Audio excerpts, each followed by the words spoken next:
Hello, everyone. Welcome to Chasing the Transfer. Same time, same place as always. And I can see the old faces dropping back into the comment section as always. Aston Villa, Bozzy, Mark Nash, Derek, Heather.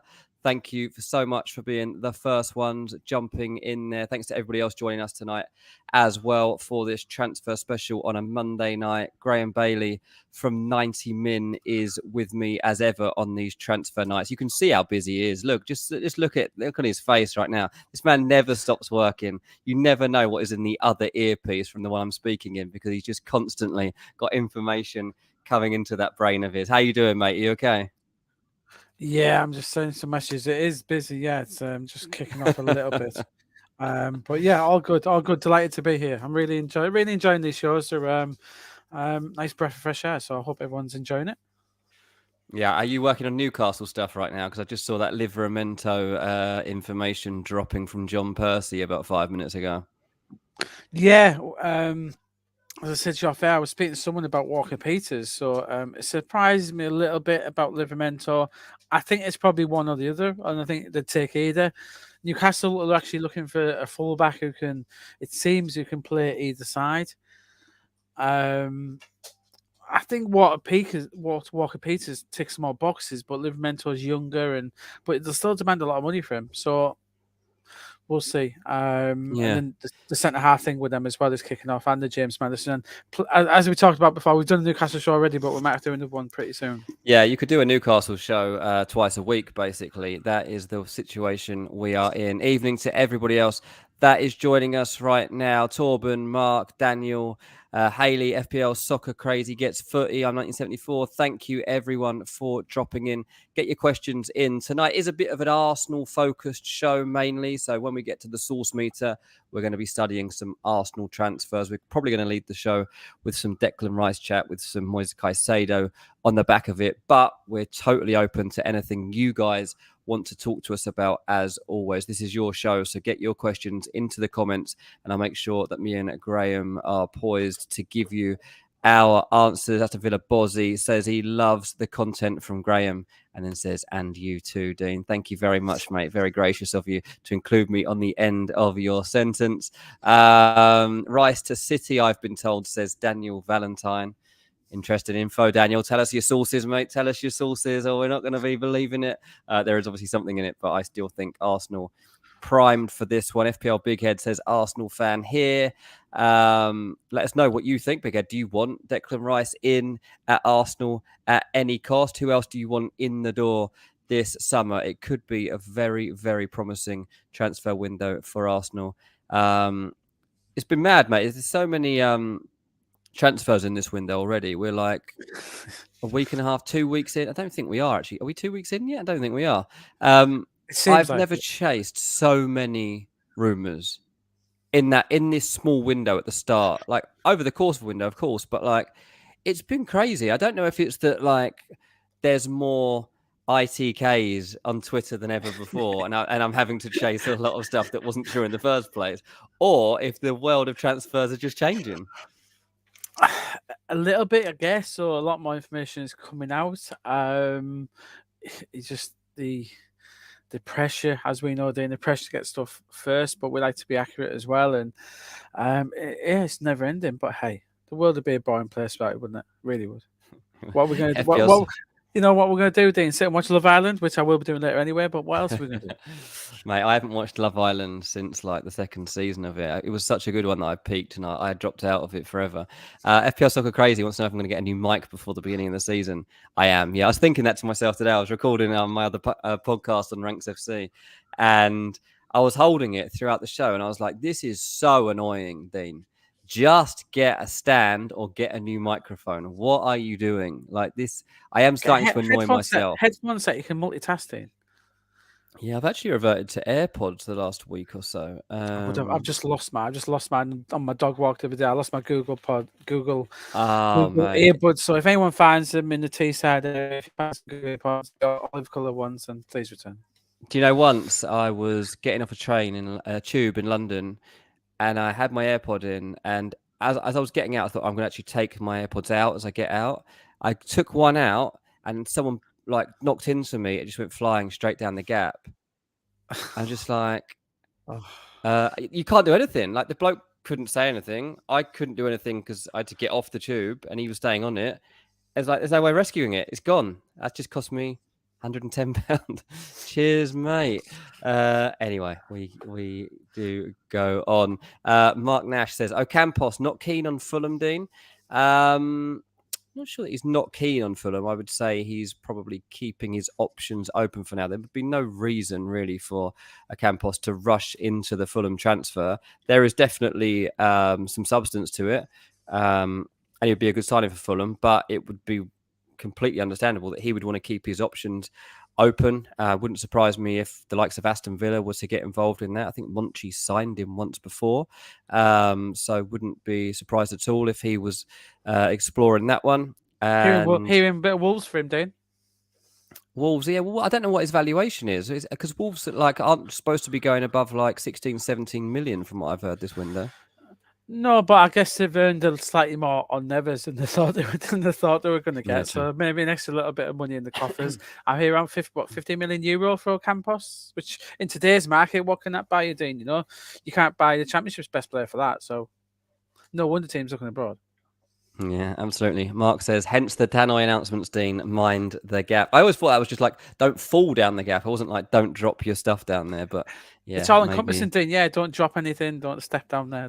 Yeah, well, I've learnt my lesson. It cost me a lot of money. So there we go. It hasn't happened again. And these ones I've managed to keep for the past year, which is, I think, a record actually for AirPods. Like, this is my last pair, by the way. If this pair go, I don't deserve another pair and I will not be buying a pair. I am absolutely not responsible enough. Right. Haley says, any news on where Mohamed Kudus is going? Obviously, a long-term transfer target of Man United, linked most recently with Brighton and Hove Albion, which I think is a really, really nice move.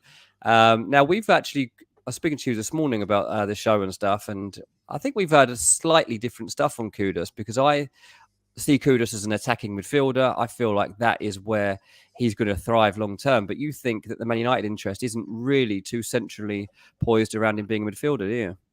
No, I was actually heard similar from Brighton as well, Dean. I think they see him as a forward who can play across the front three. I think Ten Hag, like at Gakpo, he sees him as a central forward, not necessarily number 9, but number 10 who can play behind. He's got do you know what I mean? He looks like a Didier Drogba type player. I think we'll see him further forward as his career develops. I think his finishing's getting better. In the last 6 months of the season, he was playing quite high up for Ajax. I see him more in the forward role, but he's a fascinating player. One who ticks a lot of boxes in. And we discussed with him, Dean, where for some reason his value, what was he, 40 million? 40 million, He looks like one of being the biggest bargains of the summer. He really does. I still wouldn't rule United out of that equation. I really wouldn't. I think Brighton are looking. I think Brighton see him as somebody who can play across the front three and do a lot of different jobs for them. But yeah, a fascinating player who I think is destined for the Premier League. Yeah, and Ajax teammate of him, Jurien Timber, we will be talking about when we get to the source meter and analysing Arsenal targets for this window. We'll be telling you how hot we think that transfer is. So stay tuned for that one. Torben asks if there's any substance in Balogun being sold from Arsenal.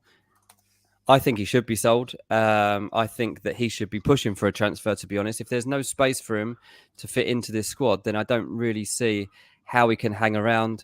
If he's got Jesus ahead of him, if he's got Nketiah ahead of him, potentially Havertz now as well, how many games can he expect to play? And on the back of what he was able to achieve last season and being so central to his team in France, then I feel like this is a big opportunity for him to get a good transfer. Obviously, as well, now being a star man for the US national team going forward, he'll want regular game time and want to be maybe a big fish in a small pond rather than the other way around. What's your reading on Balogun, mate? He's obviously a talent, but is he talented enough to go into a team that's just had a push at trying to win the title?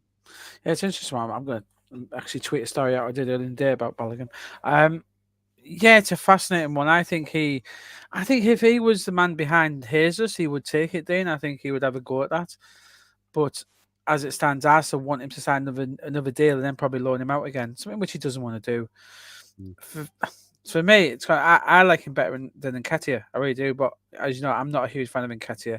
Don't think he's good enough. I think Balogun could be. good enough. I think it's interesting to say they're not going to give him that chance.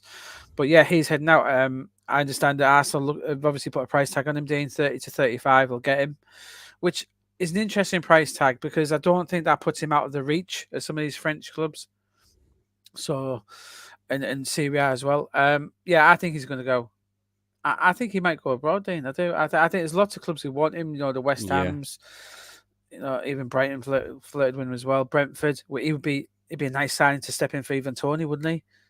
Give him a chance because he can play wide as well. So he's not just a strict number 9. Obviously I saw him at Middlesbrough. And yeah, he didn't score. He didn't score many, but you could see there was something there. You know, he could play out wide. I like him as a player. I do. Yeah, I think he'll definitely leave because he wants to move him on, and you know that extra 35 might be enough to get Mr. Rice over the line, Dean.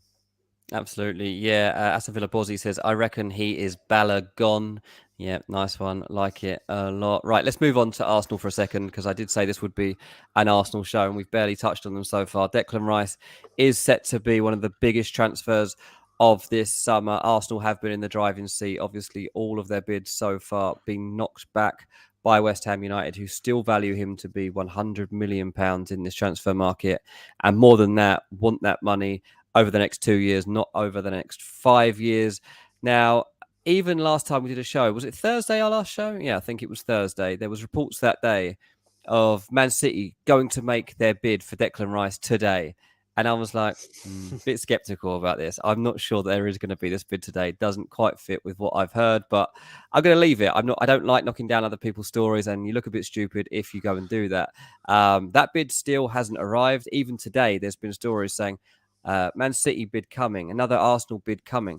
They have not arrived right now. I think Arsenal are right to bide their time. The next bid, the next offer, every single part of it has to be bang on. They need to get Rice out of West Ham United. They've told him that this bid was coming. Declan Rice gone away on his holidays, pretty relaxed, thinking that, right, Arsenal want me. They'll do what it takes to actually get me. Are they going to do that? What's your reading at the moment, Graham, on where this is leading? Yeah, I think a lot of people intercepting texts from David Sullivan saying, "Where's this Arsenal bid? Is it coming in? Is it here?" And people replying to him saying, "Yeah, it's coming in today." My reading is, Dean, you know, he only wants to go to Arsenal. He really does. But would he have it in him to say no to Man City? I don't think he would.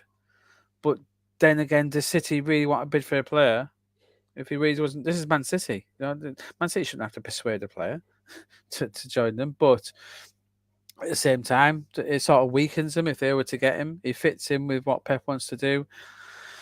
I still think, given the choice, that City would take Kimmich ahead of Declan Rice, but so would every person in the world. Yeah, it's fascinating. It really is. Obviously, City weren't denying, Dean, that they were going to bid. City weren't really, as we know, they weren't really coming out and saying, no, this isn't true. So, but yeah, from my opinion of the weekend, I think it was made clear that Rice still wants Arsenal. And I agree with you've said from the start, Dean, that you think he's going to end up there. And I don't disagree with that. I still think that's the way it's aiming. Yeah, I agree. I mean, we know that Declan Rice wants to join Arsenal and is happy to do so. But if this next bid is not okay and Man City do make a bid, then I absolutely believe that Declan Rice would go and join Man City. And that would be quite a scary prospect, I think, if they were to also get Declan Rice through in a window in which they didn't really plan to do too much. Like, they were always going to get Kovacic through the door, and that's happening right now. They were always hoping they could get the Gvardiol deal, which they're trying to do right now. And then there was a possibility if Gundogan went, then they would look to fill one more midfield spot, which I guess is where this comes into the equation. It does. And obviously, Calvin Phillips, you know, we talked about him on the last show. There really isn't much of a future for him there. You know, although he talked about not wanting to leave City, he also knows that to keep his England spot, he has to play. And as we say, we know Man City don't seem to be doing much, but if they come out with Kovacic, Gvardiol, and Declan Rice, wow, do you know what I mean? Let's all pack up and go home. It's a stunning summer from City. Even if it's just Gvardiol and Kovacic. Yeah, they have lost Gundogan, but we are. I think what people need to realise, and it'll be interesting for the fantasy heads as well. We're going to see Phil Foden moving centrally very soon. That's always in the long-term plan. He is the successor. He's the one who Pep knows. Just Phil Foden plays that wide because he does as he's told. That's why Pep loves him. He does whatever he's told. But the long-term aim, if you listen to Phil Foden, is to play centrally. So it'd be really interesting to see if this is the season where he does that, because he's clearly good enough. But obviously, he's having that pathway. Will we see it this summer? A lot might depend, because on the Bernardo Silva and the Riyad Mahrez stuff, a lot might depend on them as well. Yeah, so it's really interesting. I still think it's Calvin Phillips thing is a big thing. I still think that means that City can big bid on Rice. Yeah, I just Arsenal just step up and pay the money there. I can't imagine being an Arsenal fan at this point. It must be so frustrating, because I can't help feeling, is it another Mudryk situation? Is it another Caicedo where they didn't bid for him in January? I do wonder, Dean. I'm amazed. I'm still amazed that we haven't seen Chelsea dip their toes in the water a little bit more. They've now they brought in more money than any other club so far this window. Suddenly Chelsea, from having a dozen players to get rid of, Chelsea are absolutely lauding it now. They've got probably the squad size that they want. They've got money to burn more than they did anyway. I still wouldn't rule them out of coming in late doors. If Arsenal don't progress, would Rice see Chelsea as a better fit for him personally than City? Maybe. Yeah, I mean, I am surprised. I think Declan Rice next to Enzo Fernandez would be superb, and I think he would really change the dynamic of a Chelsea squad that actually really lacks experienced heads. You said that experience, yeah, totally, 100%, 100%. He's obviously young, but he is actually experienced already, Declan Rice, and he's a captain figure, isn't he? Where I think Chelsea as well. Just talk about Declan Rice. For Chelsea, he'd be that captain figure as well, wouldn't he? In that midfield, they lost Kante, Kovacic, Thiago Silva. Yeah. Will he even go next year? We're not 100%. But, Rice, yeah, I'm still... If I was Chelsea, I must admit, not Chelsea sure, but I'd go do what Arsenal would love to do.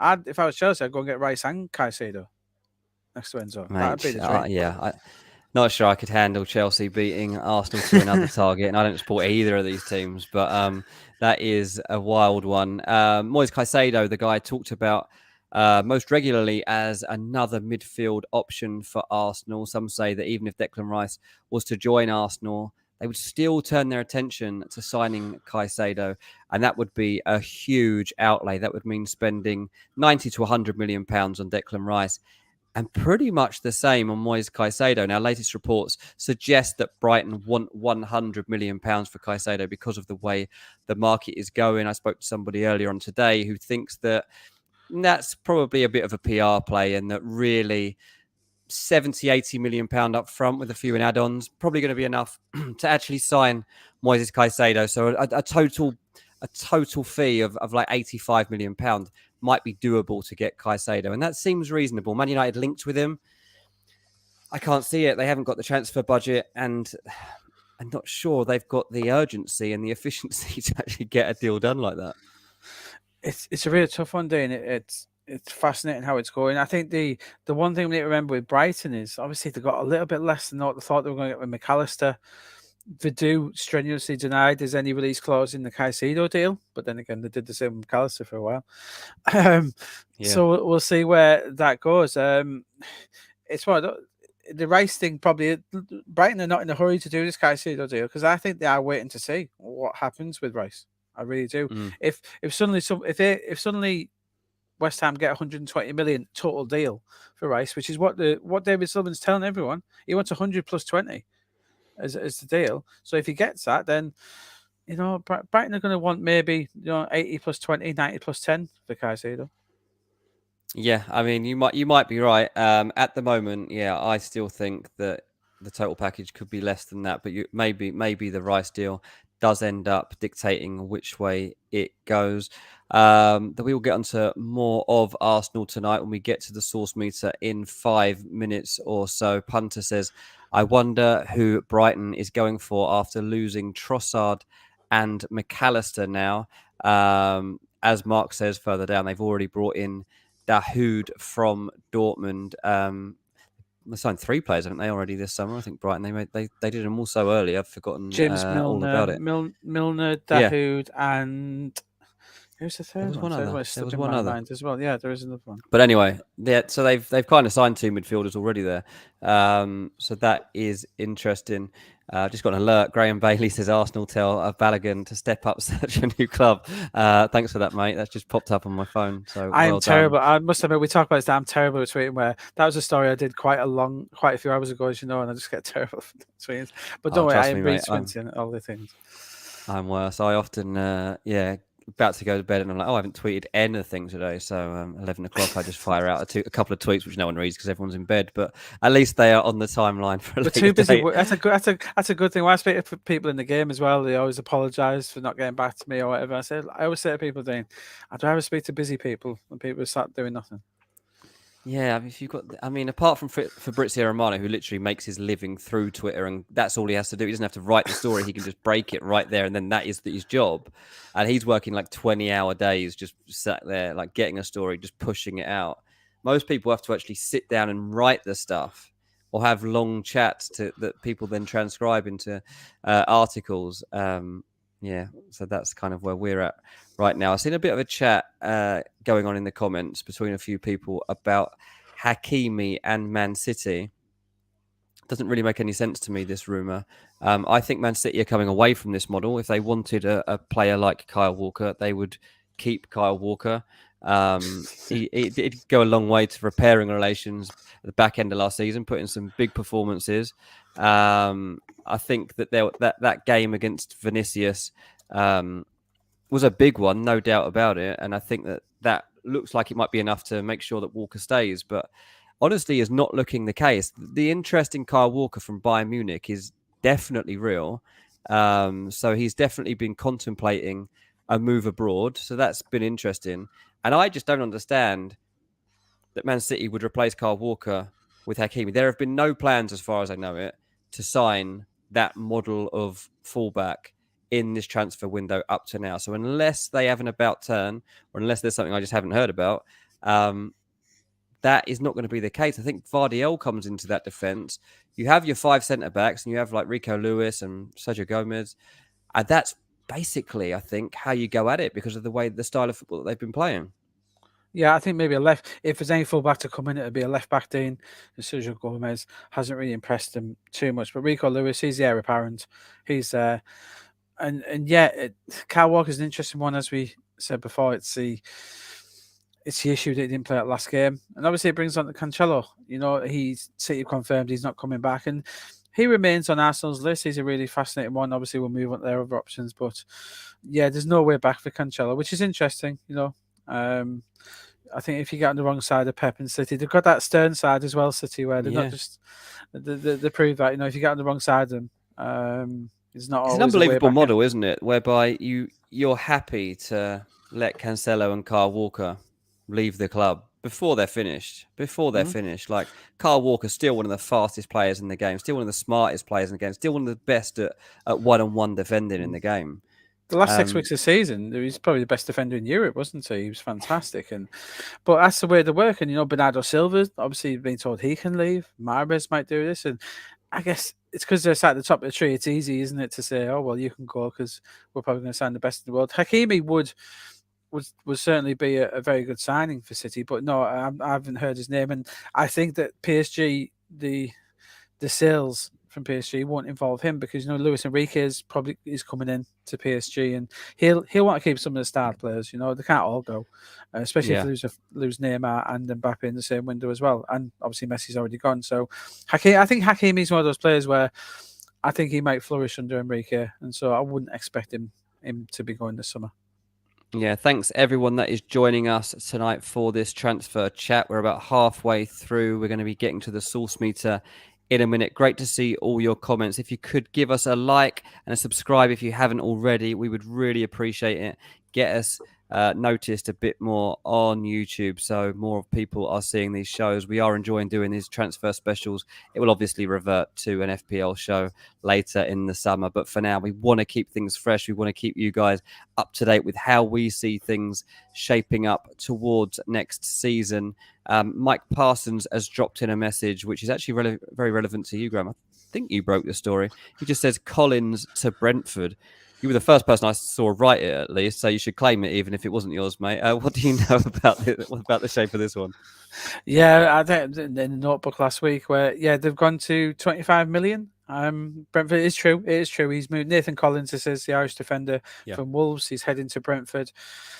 A clever sign from Brentford. He backs up what they've got. Doesn't particularly, I don't think, improve what they've got, but he's got a high ceiling. And yeah, he's just one of those out the door at Wolves. And he was dropped by Lepeteju, and they went with Kilman and Craig Dawson, so he didn't fit in the system. So I think both clubs are pretty happy with the deal, and 25 million is the fee. So yeah, it's one who I think Brentford tried to sign before Wolves did previously. So yeah, I think that, but that is, Mike, it is happening. Yeah, it looks as if it'll be confident. Great stuff. Right, without further ado, let's move on to the next segment of tonight's show and see what the source meter's got to say.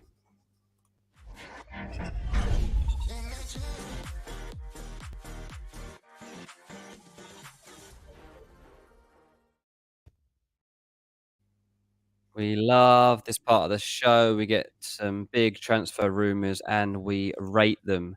Jurrien Timber is an Ajax defender who is being pursued by Arsenal right now. All of these transfers in this segment, all three of them, are Arsenal related.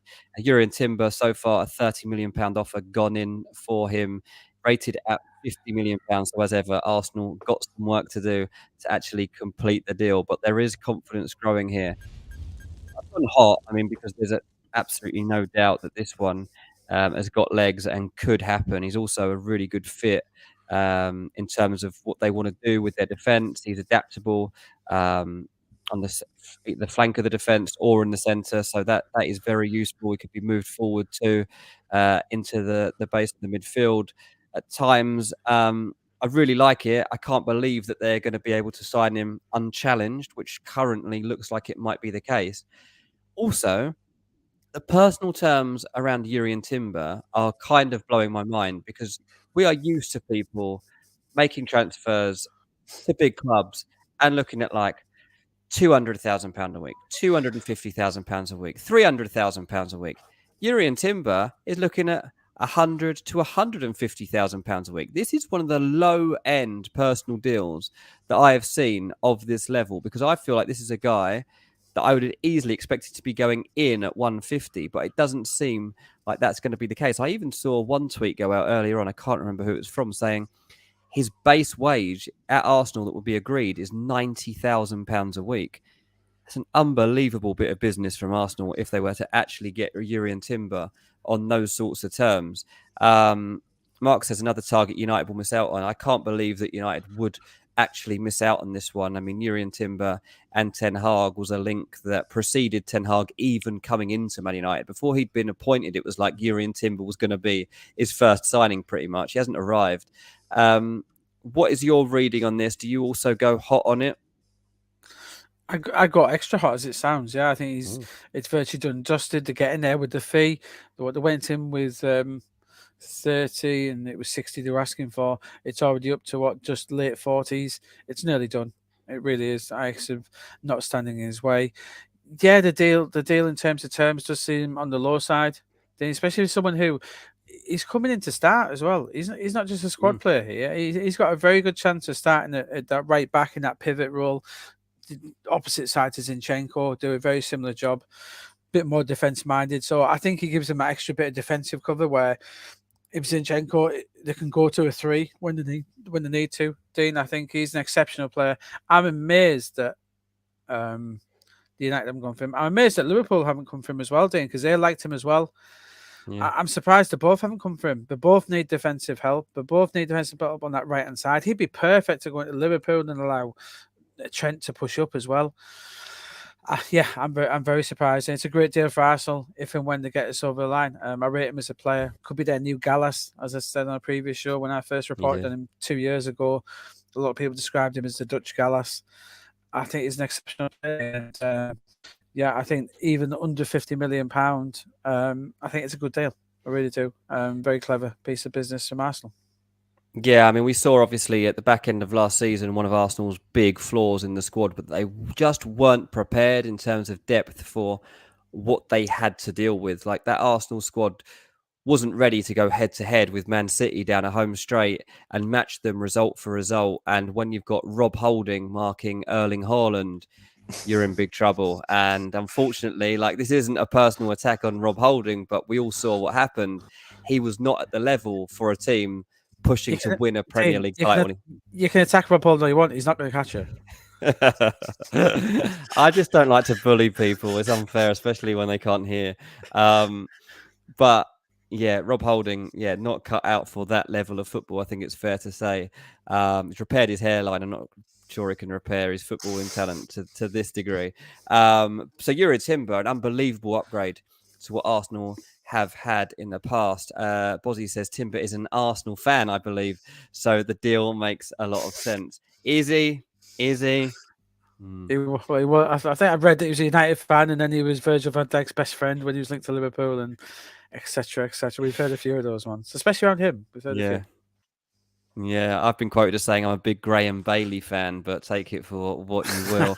Let's move on to the next rumour of the day, because we know that Yuri Timber looks like he's on his way to Arsenal. Not everyone is as straightforward as that, and Cancelo is one of those. This could be one of the big knock-on effects of this transfer window. It's not an absolute priority for Arsenal. We've seen that they want to sort out their business in the middle of their midfield and in defence. The spine, the heart of that Arsenal team needs reinforcing, and that's what they're focusing on right now to make sure that they are fully ready for next season, both physically and mentally. But Cancelo is still a medium rating on the source meter, because absolutely they have their eye on this. Arteta knows where to go shopping when he wants to level up the levels of his own squad, and Cancelo at Man City is the perfect place for him to pick up a great talent, ready to leave, and Man City willing to let him go to another Premier League club. People constantly keep questioning whether they're going to continue to do this. I had a lot of people say to me on my other podcasts, like, yeah, but they've seen what happens. They let Zinchenko and Jesus go, and Arsenal ended up being their big rivals in the title race. They wouldn't do that again. Yes, they would. Man City don't care what other teams do. They believe that they are the best. They believe that if they're willing to let a player go, then it doesn't matter where they go. They will have a better plan in store. And I believe that will be the case with Cancelo. So once Arsenal's core of business is done, once they sort out the Timber deal, once the Declan Rice's deal, and they start turning to alternatives for the other midfielder, that's when I expect the question to start being raised over whether they have the funds to go in and get Cancelo. Where do you see this heading? Obviously, he would be a good fit for what they want to do with their style of play. But what do you think their chances are of actually pulling off a deal like that?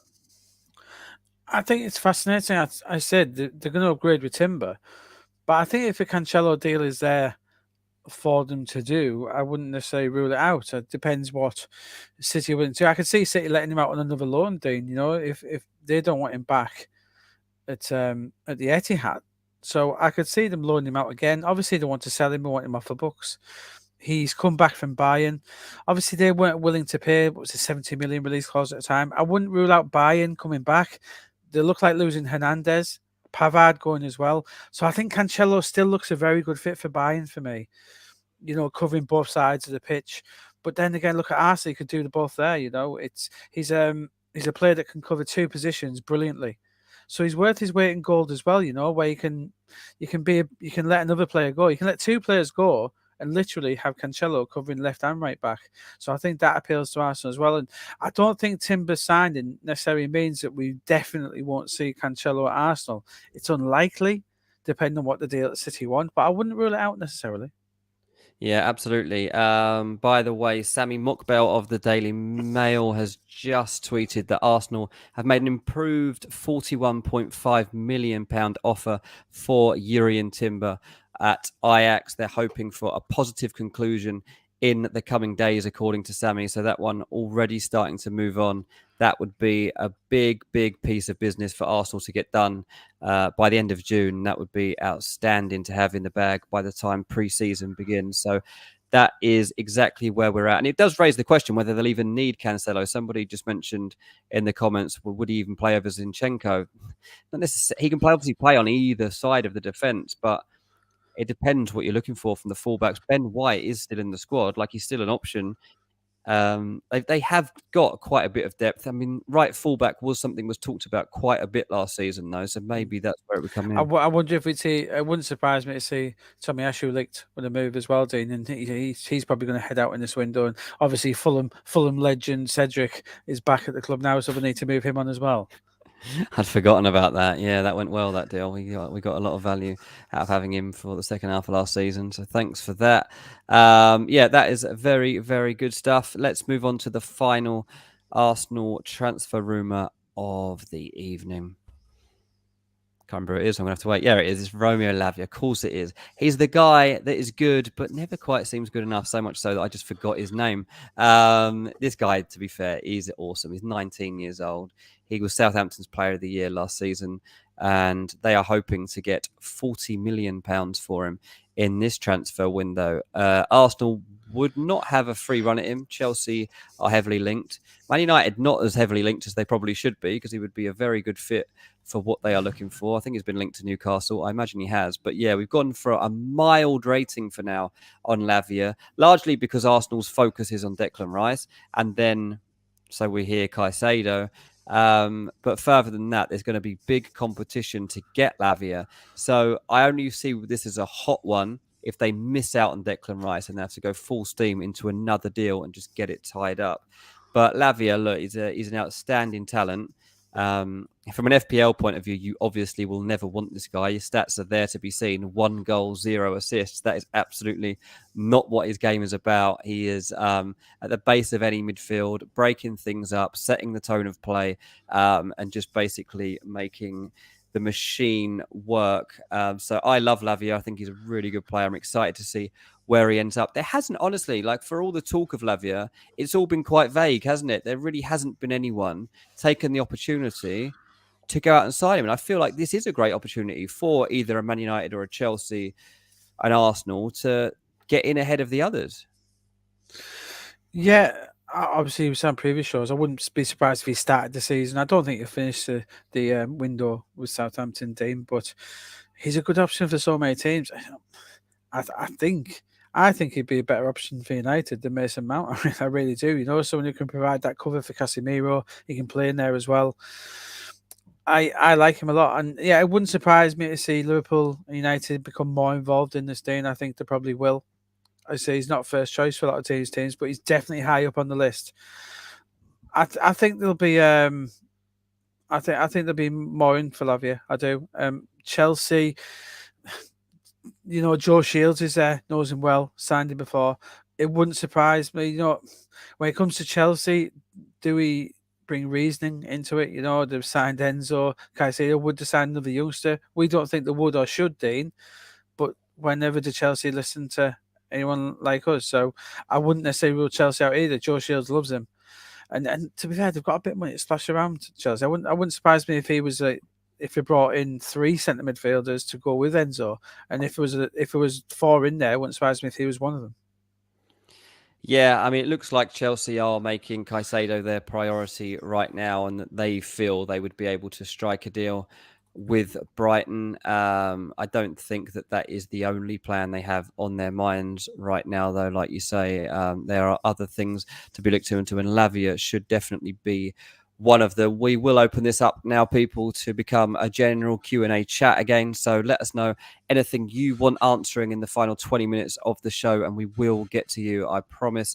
Emwe says, sorry if I haven't pronounced your name right there. Have Chelsea dropped Mason Mount's price?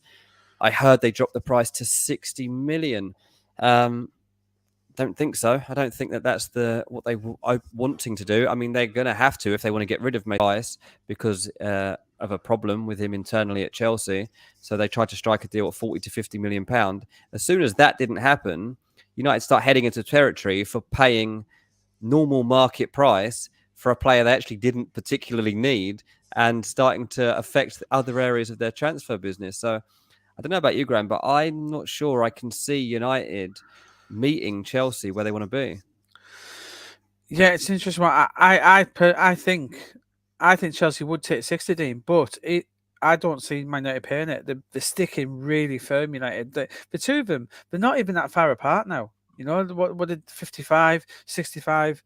60 in the middle, and Chelsea put 58 plus 7 to them. They're not far away. It's not like Rice and Arsenal. They're not £20 million away here and more. No. They're only like basically £5 million away. Yeah. But I think it's one of those where Chelsea will not go below 60, and United will not go above 60. Yeah. It sounds stupid. It sounds like a couple of kids arguing over a toy, but they really are sticking. They're both sticking with the guns here. They're not, and I think there is that belief. There's still people at Chelsea who believe, literally, when Pochettino gets his hands on this player, that he could work his magic, persuade him to stay. I don't see it because there's so much bad blood going on behind the scenes, Dean, as we know, with his dad and representatives. A lot of bad blood going on there at Chelsea. I don't know. I can't see it not happening in some ways. United, they're so close. Just if you think Mason Mount's worth 55, just pay 60, get it done. Yeah. But again, did Chelsea want to risk not getting that money in by the same token, Dean? Whereas we say United just pay it, we say Chelsea just accept 55 by the same token, couldn't we? Yeah, absolutely. That I think you are bang on. Bozzy says, because of the price point, I believe this has a Liverpool transfer all over it. I don't know if he was talking about Lavia. Presume he was. Yeah. Yeah. I mean, Liverpool haven't had too much mention there, but when you consider that they put across that PR spin that they weren't going for Bellingham because of his price and because they could basically get 3 players for the price of 1 Bellingham, and they've got McAllister obviously at a very good price. Yeah, they should definitely be in the market. He's definitely on the list. He's definitely on their list, Dean. He's right. Yeah. But the Liverpool got a pretty big list there. Thuram was getting a lot of hype in the last few weeks. Don't think he was ever that advanced. That he was the one. I've always thought Ryan Gravenbach was the one that really liked, and he's clearly not got a future at Bayern. I think as soon as Bayern do a bit of business, Gravenbach will be available. Imagine if Liverpool can get McAllister for 35, whatever it was, and Gravenbach on loan. Dear me, those bean counters at FSG will be absolutely buzzing, won't they? It would be a very cheap summer for them in comparison to what it might have been otherwise. Yeah. Richard reckons United will end up paying the 58 plus 7. They've already offered 55 plus 5. Is that they right? haven't offered that. No, I think if they did offer that last one, they offered 50 plus 5. I think they might. Me personally, Dean, I think the one where Richard says on the right, 55 plus 5, I think that's what it'll get done at. Yeah, that would make sense. Yeah. Yeah, I think that's what it'll get done at, 55 plus 5, and then United can say we didn't pay 60, and Chelsea can say, well, we got 60 for him. So. Yeah, but they haven't already offered that. Is what we should probably point out. Right, 15 minutes to go. Let us know what you guys want. Right, Aston Villa Bozzy actually has an Aston Villa question. I keep hearing Pau Torres and a couple of others from Villarreal linked, and Laporte has been linked several times too. Is there any truth in these links? There definitely is. Yeah, obviously a left-footed centre-back is something that Villa are searching for right now. I know that they're looking at someone else too. I think it was Hermoso at Atletico Madrid. So I'm just trying to think off the top of my head. I had a conversation with somebody earlier. I'm sure that was the guy they said. But yeah, there's definitely another player in La Liga that they're also looking at right now. So there's a few. It's not like a head-to-head between these two. But obviously, like Pau Torres, been linked with the Premier League for a long time. Laporte on his way out of Man City. You've reported on this, I'm sure, at least once or twice over the last couple of months. What's your reading on? Well, first of all, if it's true, and secondly, which one you'd see as being most likely? Yeah, definitely true, 100%. And they have inquired about both, Dean, from what I'm told. Laporte, but getting Laporte out isn't an issue. But he's on such big wages. He's on more than twice what Pau Torres will get probably when he arrives. He's on a huge money. He arrived he was a big transfer for City, remember? So City will have to do some work on that to get him out, which I think they will actually, Dean, because Vardiol, they have to get rid of Laporte. So I think there's an option there. But I think I can see him at Tottenham or someone like that. Or, even some of these big clubs, the left-footed centre-halves are quite rare. So they do go for big fees. Yep. But in terms of Pau Torres, yeah, I think Villa are quite far down the road on that. I think there's a release clause, but obviously nobody wants to pay release clauses in the current FFP, Dean, so I think they'll end up paying it. I think Paul Torres is a firm favourite there. As we know, Rolls Royce player, I absolutely love him, Dean. I think he's great. He's a massive. Don't get me wrong, Tyrone Mings is a very good player, but Paul Torres is an absolute. I think when the Villa fans see him in action, they'll be like, "Wow, what a!" And you know what I mean. Sometimes when you see Spain capping a Villarreal player, it's for good reason because he's that good, and he is that good. I do love him. I think he's great, and I think there is other options out there for Villa. You know, Villa have got a very big budget this summer; they can afford anyone, pay for anyone, and Monchi knows the value of this player as well. The new president of football affair is it? I can't remember his proper title. Sorry to Monchi. I can't remember. I think it's pretty much is that. Yeah, pretty close. So he knows. You know, they're gonna do some good deals, but I'd be shocked if Paul Torres moves. It's not to Villa. Yeah, absolutely. Torben wants to know how advanced Thomas Partey is in leaving Arsenal. I'd imagine it's not one they can push out the door before they know that they definitely got bodies coming in. I mean, I'm sure they will have people coming, but they've got to be a bit cautious here. Like, I guess similarly to how Man United have to be a bit careful. Yeah, you're totally right, Dean. And, you know, it's why, you know, United with likes of Wan-Bissaka and Maguire can't just go sign all these players and then not having an exit strategy. I think Partey's an interesting one. He's one who Arteta would keep. He's not on the biggest money in the world. I still think Jorginho might be more likely. We know Sarri really wants him. If we saw this domino effect in Italy, if Milinkovic-Savic goes to Juve, although we're hearing Rabiot now is set to stay, so Milinkovic-Savic might not go, so that means Jorginho might not go. They're all connected, aren't they? So interesting. I think Partey's one floater in the window. I think Arsenal would love to send him to Saudi, not for any other reason that they can make money on him. And if he goes anywhere in Europe, they're not making money on him. Yeah, absolutely.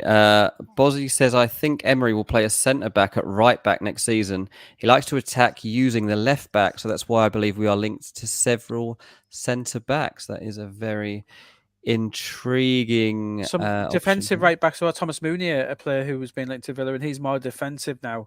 So his history record is horrendous. Have you seen like how many injuries Mounier has had over the past year? Like, he's missed so many games. Doesn't strike me as a Monchi sign that one. Obviously, Matty Cash, very popular at Villa, doing very well, but very much a wing back. But yeah, it's an interesting take on it. I think Emery's one of these who, and we saw it with Juan Foyt, didn't we? He converted him to right back. Yeah. So yeah, he's got a history for it. Yeah, I'm just going to pour cold water all over Mark Nash for 1 second. He says Liverpool are talking to Osimhen's agent tomorrow, not an FSG type of big money transfer, unless Nunez goes the other way. Not happening. Absolutely no chance.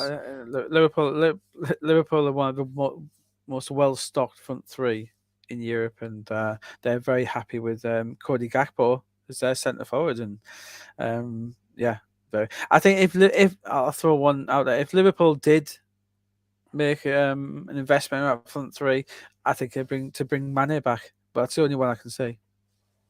Oh, there you go. Anyone that's watching this just for a headline and a quote, there you go. Graeme just told you that Mane. That's not based. Yeah, not based. I just say I think if it's a big if Liverpool did, if he was available on loan, Dean, or very cheaply, I think they'd bring him home. I do wonder about Mane. I mean, so I was talking earlier on in the podcast about like transfers that didn't work out last season.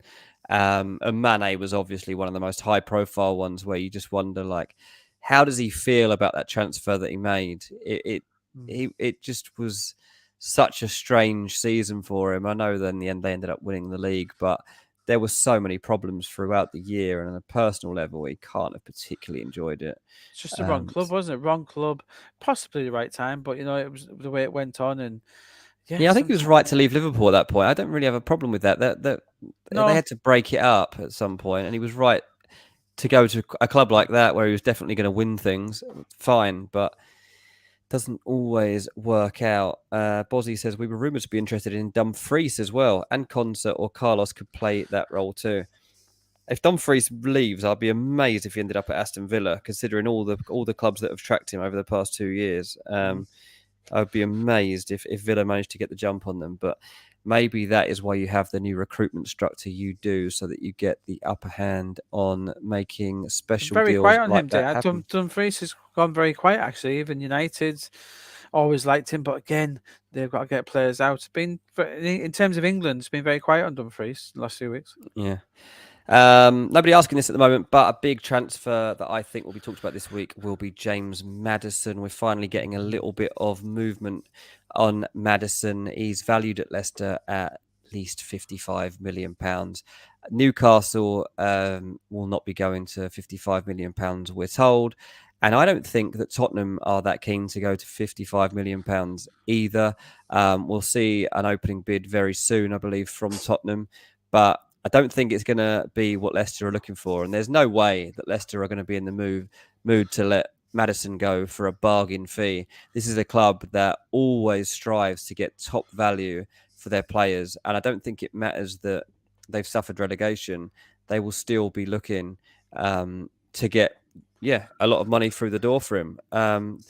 Tottenham, will they go to those levels? I'm not sure Tottenham will pay £55 million for anyone in this transfer window, if I'm totally honest. So it will be interesting to see how far they're willing to push the bar on this one. Because obviously Postecoglou's going to want signings, going to want a couple of significant names. But this Maddison one, I just fear it could end up becoming one that drags and drags towards the start of the season. Yeah, I don't disagree, Dean. I obviously Tottenham want this doing quickly, but if they do, they've got to pay. I think they might go to 50, and I think Leicester might take that. I think they might take 50, but it's a tough one in this market. What is his value? They went down. Newcastle, their tactic with Maddison is a bit of a mystery at the moment. They're paying more for Tonali than they seem to be willing to play for Maddison.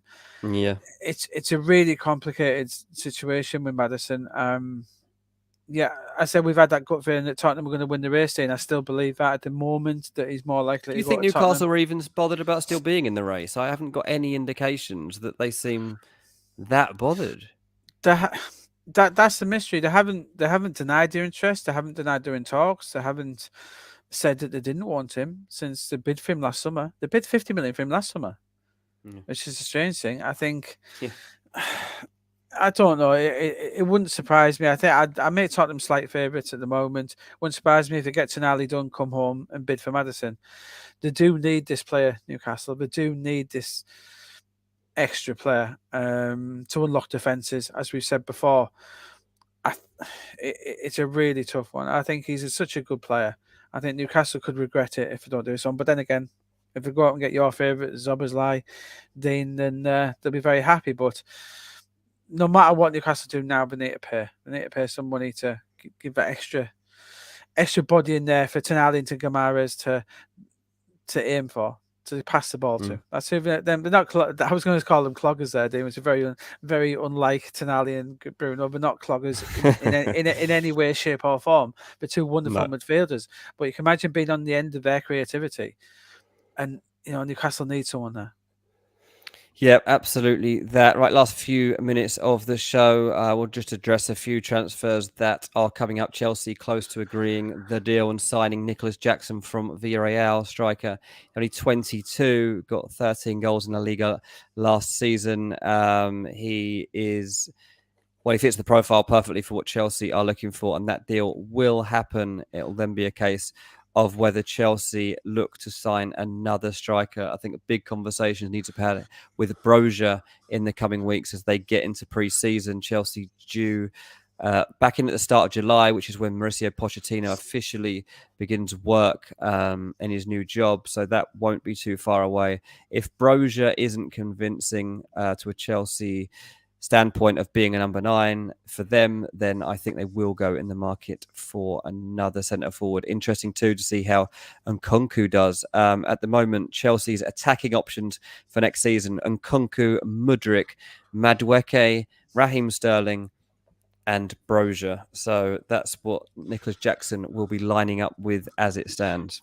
Pulisic, don't forget Pulisic, Dean. Oh yeah, Pulisic, yeah. Yeah, Broja. I think Broja's gone, Dean. I don't think there's any room for him there. I think he's. I never thought he was good enough for Chelsea. I think he's gone. He'll be searching for a new club. He'll get his move, but yeah, I don't think he's in Chelsea's plans at all. I think they made that decision a while ago, and the injury hasn't helped. So yeah, Nicholas Jackson on his 8-year deal, to come in. But yeah, I say, as we said before, I'd be amazed if we don't see Osimhen or Vlahovic at Chelsea this summer. I'd be amazed. I really would. Mm-mm. Two hot takes from Mark Nash to round out the show. Borough, home of the original clogger, Adam Forshaw. And then he goes on, Brozier is to Chelsea what Nketiah is to Arsenal, basically. Outstanding take. Outstanding Yeah. take. Yeah. Yeah. Well Very done, much so. Mark. You've Both not good enough to lead the line for a top 4 Premier League team. Yeah, I think that's absolutely fair. Right. That will probably do us for tonight. Thank you so much, everybody, for getting involved with us and for watching. If you're watching on playback, please do give us a like as well. We appreciate every single view here on Chasing the Transfer. We will be back later in the week to assess how the market is changing and shaping up. So keep your eyes on our socials or whack the notification bell and you will be made aware of when that is going to happen. Graeme, thank you very much for your time tonight, mate. You got a busy evening ahead, or are you going to put your feet up? Yeah, I'm going to do a couple of Newcastle bits, I think, and that'll be it. But I'll watch that. I'll do that whilst watching Love Island. Dean's here, all right? This man really loves Love Island. Right. On that note, we are going to take a break. Thanks, everyone. We'll be back later in the week. Cheers.